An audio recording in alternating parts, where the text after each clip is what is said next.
The Festival of Coins is brought to you in partnership with the Numismatic Guarantee Corporation and the Royal Mint Museum. Okay, so welcome to our Festival of Coins talk for this afternoon. Another In Conversation With, and we're very lucky to be joined by Jonathan Callaway this afternoon. Jonathan is a retired banker who has researched, studied and collected paper money for over 30 years. He's the co-author of many banknote catalogues and histories of the money issues of Ireland and Scotland. He's a director of the International Banknote Society, and he's also a contributor to Coin Collector magazine, regular contributor with the banknote article we have in each issue of the magazine. So Jonathan, thanks so much for joining us today. How are you? Very well, thank you. It's a pleasure to be with you. Excellent. Okay, so I thought we'd start with your kind of background and your interest in banknotes. How did that develop? How did you become a collector? Well, I think I was probably a collector from a very early age. So I had an uncle who started to give me old stamps when I was probably 6 or 7 years old. So I started off with stamps. And then we had a next door neighbor who worked for the Trustee Savings Bank. And in 1961, ancient history, the trustees, the TSB had a competition. Get a penny for every year from 1860 to 1960, and you can get every one. You get a prize. And so I started collecting old pennies, and then I moved on to halfpennies and farthings, and then silver threepenny bits, etc., etc. So I collected coins from then for probably about 10 years, and then somebody showed me an old banknote, and I was in Scotland with my parents, and we noticed that the money was different up there because the Scots have their own banknotes. So I thought, well, this is something different to collect. And that's really how it started. And of course, when I first started, I had no money. So, it was quite a lot to put a 10-shilling note or a pound note on one side. But gradually I built up from that and started with English and Scottish notes, and then moved on to Irish and other ones. So it's all, I'm basically, the world is either people who collect or don't collect, and I'm one of the world's collectors. So that's how it all started. Excellent. Okay. And how do you think it compares with collecting coins? Because you started collecting coins and then went on to banknotes. I mean, do you still collect coins as well now? No, not really. No. I mean, I've still got my old coin collection, which is basically silver from 1816 and copper or bronze from 1860. And, that was what I collected. And it was all stuff I got out of my change before decimalization. I think the reason I got more interested in banknotes is really because, banknotes are obviously a much larger piece of paper, is obviously in size and much bigger than a coin. And it gives the artist far more scope to make the item interesting. And I think that's probably why I got more attracted to them than the coins. For a lot of coin collectors, they're looking at a much earlier era, because, paper money obviously came much later, at least the bulk of it did, than paper money, than banknotes. So you're looking at a different era for a lot of coin collectors. But I got into the paper money, and the earliest note I've got dates back to 1723, and certainly in Europe you don't see notes much earlier than that. Whereas obviously with coins they would go back hundreds, if not thousands of years before that. But I found that the artistic scope and variety of banknotes, something I was increasingly interested in. Yeah. Okay. So how do you think, that you've got that larger canvas, I suppose, with a banknote? How do you think paper money tells us about a country's history and its culture? Well, I think it tells us quite a lot. I mean, obviously varies a huge amount. I mean, if you think of the old English white fivers, they don't tell you very much at all, because there's one tiny little picture of Britannia in the top corner. There's no colour, there's nothing on the back of it. So it doesn't really tell you much about, England or British history, but the notes from many other countries, and particularly the Scottish notes and some of the Irish notes, you've got symbols of nationalism, you've got scenes from the country concerned, you've got images of historic figures from the country concerned, because all countries do take pride in their history. So you do get quite an insight, and as you go around the world, you'll see all these different cultural influences getting onto their notes. So if you look at the notes of an Islamic country, for example, there'll be lots of patterns, but very rarely do you see the images of individuals, because that is not something that is preferred in most Islamic countries. So you'll get lots of pictures of ancient ruins and mosques and historic sites, but rather less of people themselves.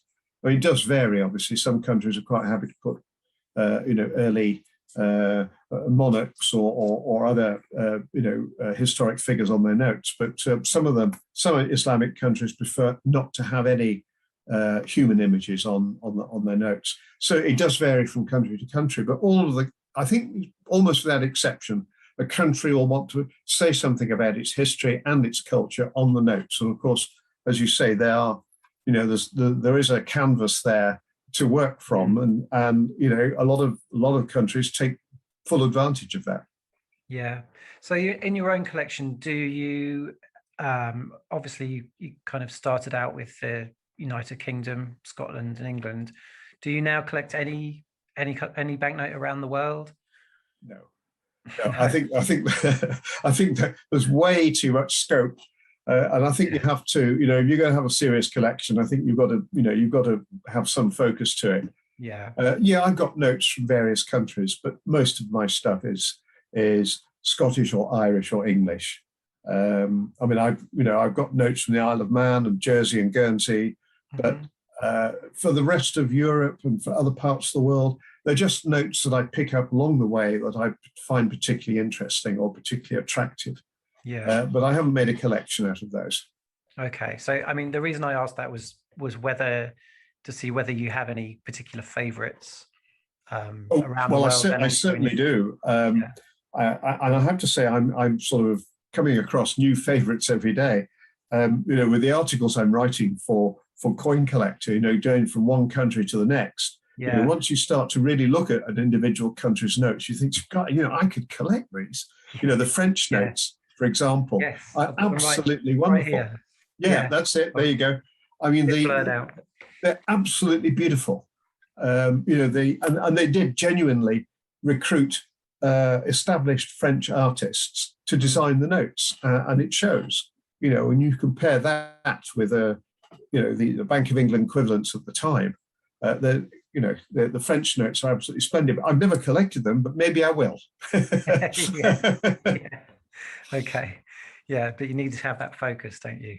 Exactly. Yeah. Okay.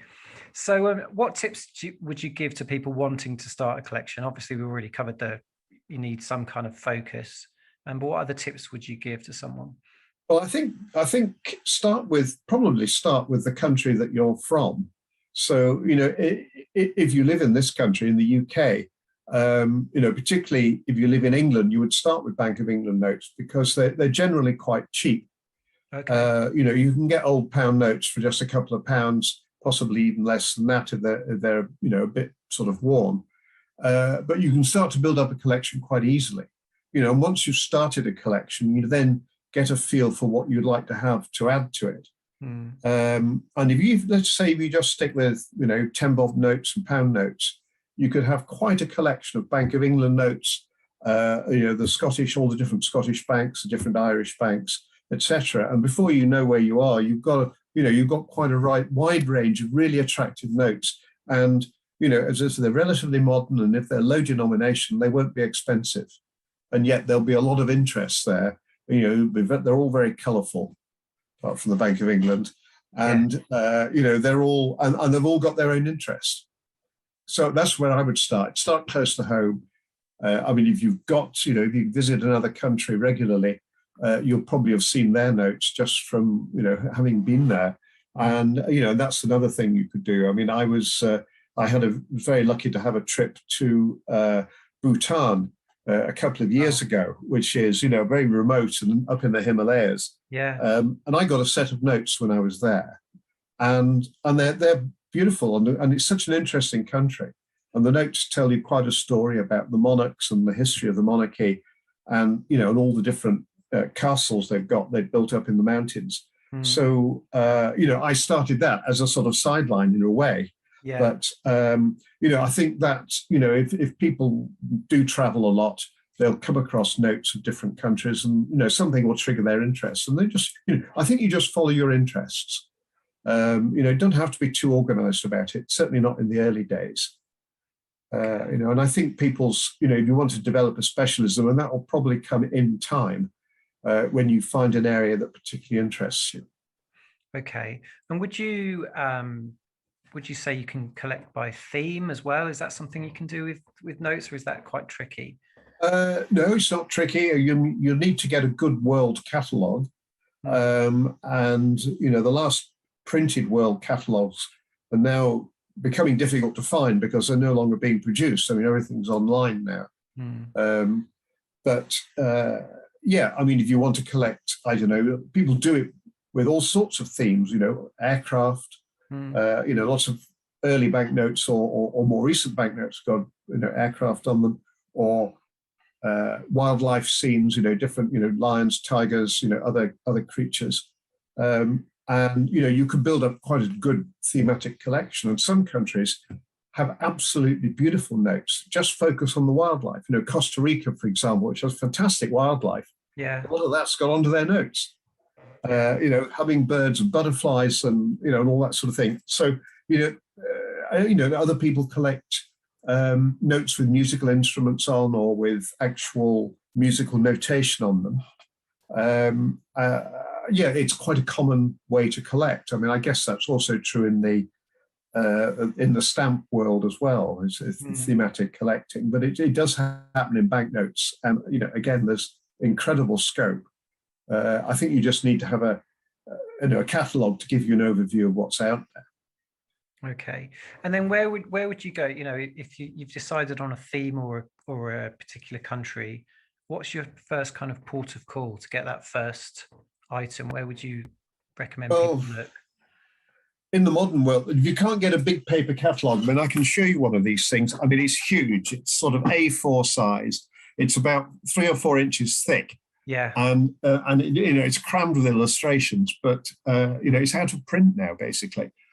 But that type of world catalogue, and there are others available, but I guess in today's world, you just go online and Google it all.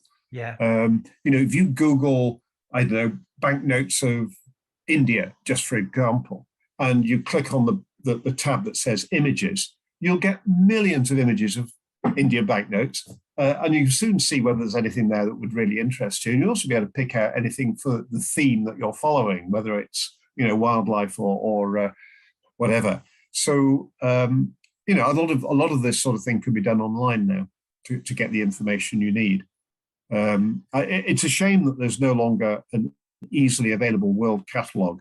But that's the way of the world. It was the company that printed these things went out of business.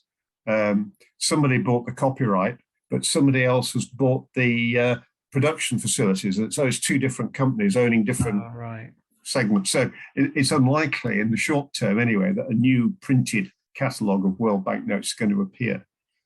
I mean, they're huge. They really are. I'm going to show you one. Okay, great. Right. Okay. There you go. This is one of 3 volumes, by the way. Wow. It's called World Paper Money, as you can see. But all the illustrations in this thing are black and white. So you only get a kind of snapshot, really. You don't get the real feel for how how colourful a lot of them are. But yeah, that sort of thing. But it's not being printed anymore. Yeah. That's the problem. Okay.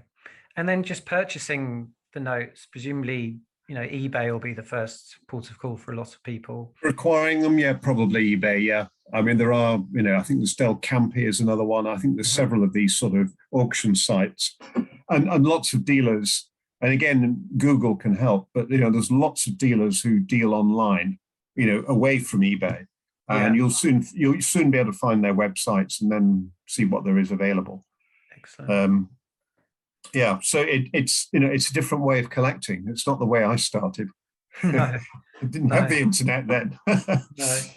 Okay, but you still had the dealers there, and I guess they're such a wealth of knowledge, aren't they? They are. And most of the dealers that I know are very reputable. They're delighted when somebody comes along and wants to learn something and asks lots of questions. Yeah. They'll have stuff in their stock that is at the cheap end of the scale, and you can work from there. But they're always delighted to get a new customer, basically. Yeah, absolutely. But they do like sharing their knowledge, most of them, and they're very good about it. And they're also very honest. Say, look, don't buy that one. It's been washed, it's been damaged, or whatever. And they'll try and guide people to spot the traps that you can fall into. Yeah, that's brilliant. So as well as traders, are there any kind of groups or societies that would help? Yes. If you wanted to research or just get started? Well, you mentioned at the beginning that I'm a director of the International Banknote Society, and that's the obvious place to start. I mean, they have a journal, and in fact, the new issue of the journal has just come out. If you can see that. It comes out 4 times a year. It's in full color. There's always all sorts of articles, and also they have a section on new notes. So anything new that's been issued around the world, you've got details of it in here, and and that's a great way to keep up to speed with what's going on. But also you can just see the variety of stuff that's coming out. And of course, a lot of paper money now is actually becoming polymer rather than paper. Yes. There's over 30 countries, I think, now that have moved from paper to polymer, and more are almost definitely going to follow. Yeah, certainly. So that's a good start. It's the IBNS, the International Banknote Society. I mean, we got a branch in London. It's actually technically an American organization, but it's got local branches or chapters in, 30 countries around the world. So, there's a great range. There are also separate societies for specialists. There's the Banknote Society of Scotland, which occasionally meets. It's not obviously met during the COVID crisis, but they would normally meet in Edinburgh 3 or 4 times a year. They've got an online magazine, which is, really very good. And, most of the members, they've got about 100 members, they contribute it and send in little articles and so on. And it's not all about Scottish notes, it's other things too. But, so there are quite a few of these societies around. And generally numismatic societies will focus on coins, but a lot of them will have people who collect banknotes either as a sideline or as their sort of main interest. Yeah. I mean, in Ireland, I know the people in the Numismatic Society of Ireland, which is based in Dublin and Belfast. It's a sort of cross-border society. They produce papers from time to time, and they have currently online meetings. And that's, these are all ways to learn more and get to meet people. Physically, one of these days, I hope we'll all have physical meetings again. But certainly, meeting online is the next best thing. Yeah. So there's quite a few of those around, and I don't know whether you list them in the magazine, but maybe it's a good idea, to have a list of societies, and we could build one up for the the banknotes as well as the coins. That would be my suggestion. Okay, and just thinking about banknotes, the history of them is relatively short compared to coins. I'm just wondering, do you think there's a lot of scope for further research about banknotes? Do you think it's kind of all been covered and written about, or there's a lot for us still to explore? Well, I showed you the catalogue, one of the 3 catalogues. So most banknotes have been catalogued, but that's just a list in most cases, with pictures. It doesn't tell you anything about the background, why it is that this bank was issuing notes at a certain period, why things changed from this to, this style to that style, et cetera, et cetera. So on a country by country basis, local numismatic societies will sometimes have done some of that research. And in some cases, there are specialist catalogues available on particular countries' paper money. Obviously, I've done the one for Ireland and the one for Scotland. But there's an awful lot of countries where there isn't anything like that. And the research is just sitting there waiting for someone to do it. Yeah. The research, which I do more research than I do collecting nowadays, because my collections, the gaps, to fill the gaps in the collection is now an expensive undertaking. Yeah, I bet. But the research is for those who do it, I think, extremely enjoyable, because you never quite know what you're going to discover. Yeah. I mean, only today I had an exchange of emails with somebody in the Bank of England Museum, and they have discovered that they've got a ledger there full of old Irish banknotes. And they've been sending me pictures of these things, and there's stuff there that I've never seen before. Wow. So and it's only a casual question to them. Oh, by the way, do you have any Irish notes? Because they did say in the past they didn't have any. Well, they were always there. They just didn't know it. Yeah. Wow. It was sort of, in some sort of anonymous ledger at the back of the cupboard. Yeah. So there's new discoveries all the time. There's a huge amount of research still to be done. Yeah. I mean, the second edition of my Irish catalogue is now in the works. It's going to be probably twice as big as the first edition because of what we've learned in the last 10 years. Wow. There's just, and that's just one small country. Yeah. There's a huge amount of research to be done. And, whatever you're in, whatever area it is, you'll probably find one or two experts who really know it, but you'll also find there is so much information that's just never been pulled together, and nobody has the full story, and that sort of thing. So that's it's not like philately. I mean, philately, there's been so much academic work done on that, and certainly early coins and the numismatic research. Because a lot of academics have involved themselves. Far less so with paper money. It's not a virgin area, but it's never had the same rigorous academic attention in a lot of cases. I mean, one of the interesting things I find about banknotes is that it's tied up with banking history, obviously, economic history, social history as well. If I take the Irish notes just as an example, the early Irish notes, if you go back to the earliest ones, which was also in the 1732 is the earliest one I'd come across. In those days, they were all small, private, local partnerships. There was no kind of national bank, no, equivalent to the Bank of England until much later. Right. These are, a lot of the information that you get actually comes out of family histories, or it comes out of some local historical research who says, we've researched this or that family, and yes, they owned this country house and so on. Oh, and they had a little bank as well. Yeah, yeah.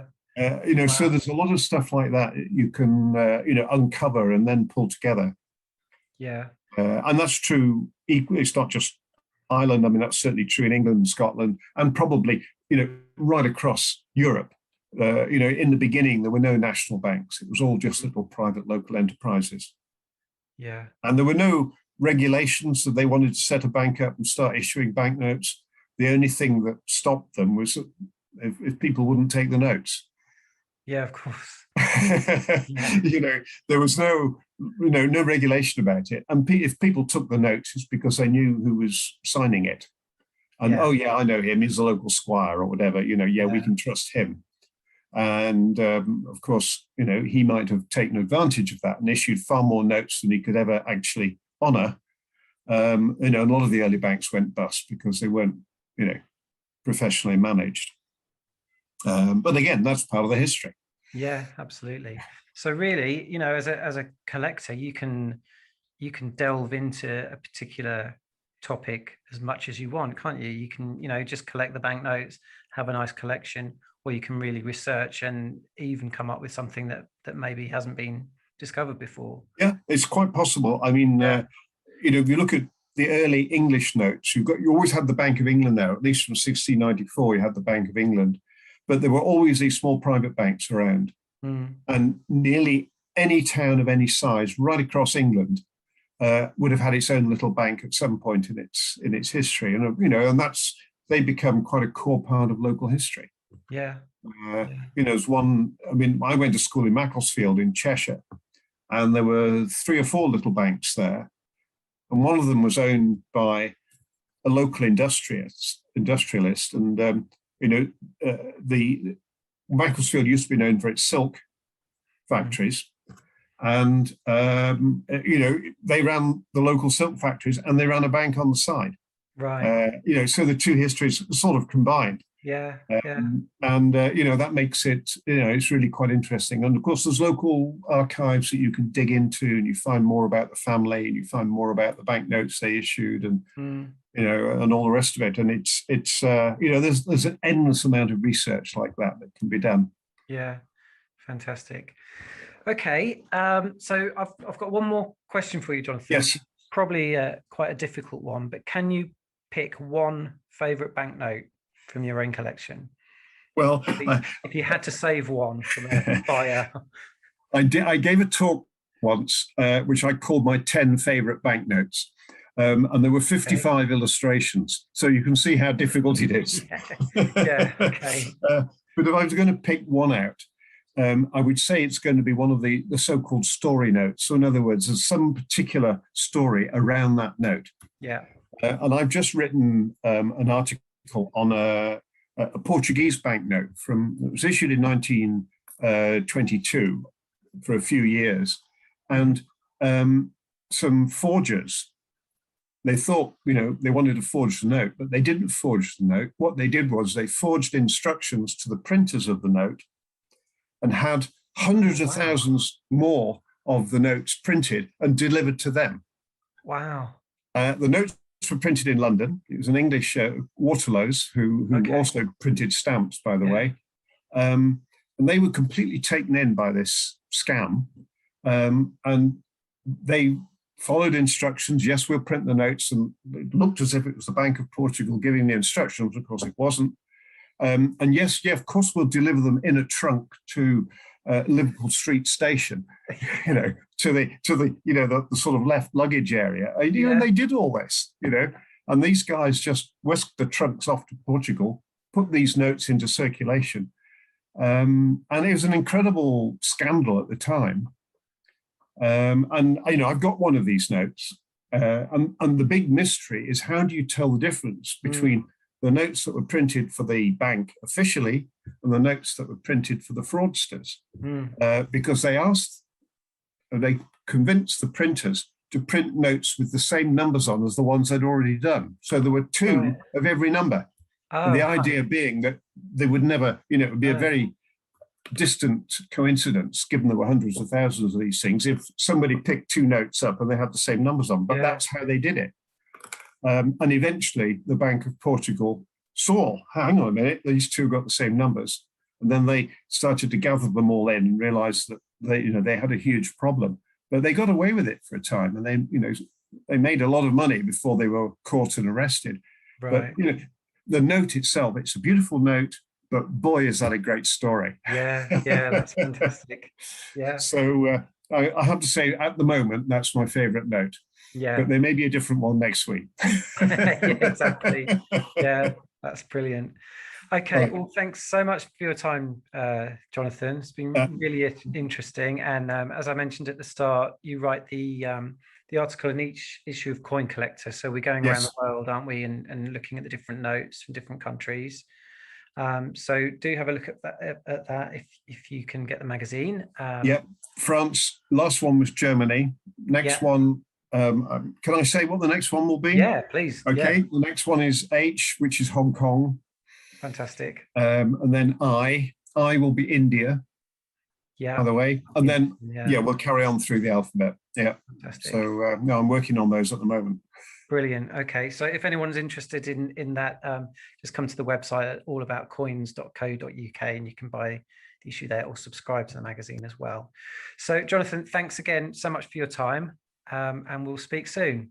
Okay. That was a pleasure, Matt. Thanks very much. Thanks, Jonathan. Okay. Bye. Right. Bye for now. Bye. Don't miss the festival showcase. For more supporters of the Festival of